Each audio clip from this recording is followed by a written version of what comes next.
வணக்கம். ஸ்ரீ மகநாயகர் துணை, ஸ்ரீ சிவந்தி விநாயகர் துணை. ராவணன் அரக்கர்களுடன் இலங்கையில் இருந்து வந்தான். இலங்கை அரக்கர்களை தங்கத்தட்டில் சாப்பிடும் அளவுக்கு செல்வ செழிப்போடு ஆண்டு வந்தான்.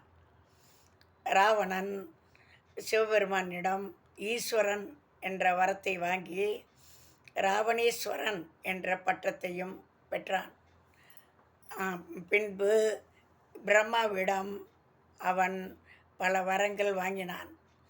அதனால் அவன் பெரும் பலசாலியானான்.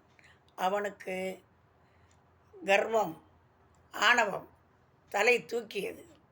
நான் தான் உலகத்திலே என்ற ஆணவம் அவனிடம் குடிகொண்டது. அவன் சாஸ்திரம்,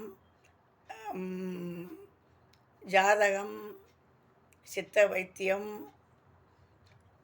வானசாஸ்திரம், இசை எல்லாவற்றிலுமே அவன் சிறந்து விளங்கினான்.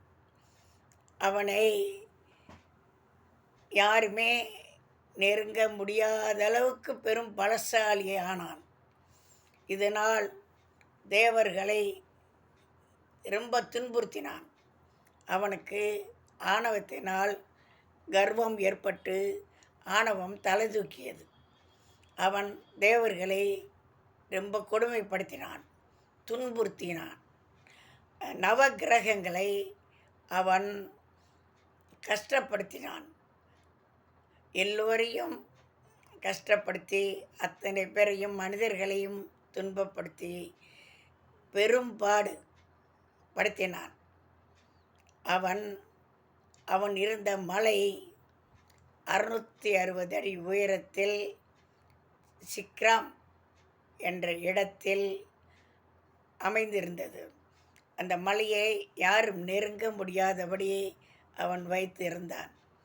தேவர்களை அந்த இலங்கையில்தான் ரொம்ப கொடுமைப்படுத்தி நவக்கிரகங்களையும் கொடுமைப்படுத்தி எல்லோரையும் கஷ்டப்படுத்தி அவன் பலசாலிங்கிற கர்வத்தினால், அவன் ஆணவத்தினால் அவன் அழிந்தான்.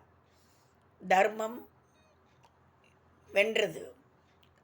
யார் தர்மத்தை கடைப்பிடித்தாலும் அவர்களுக்கு வெற்றி உள்ளது. ஒருவன் ஆணவத்தினால், கர்வத்தினால், அவன் பல கெட்ட எண்ணத்தினால் அவன் ஆண்டு வந்தாலும் அவன் கர்வம் அவனை அழித்துவிடும். என்றைக்கும் தர்மத்தை கடைப்பிடிப்பவர்களுக்கு நல்லதே நடக்கும். தர்மம் என்றுமே வெல்லும். நன்றி, வணக்கம்.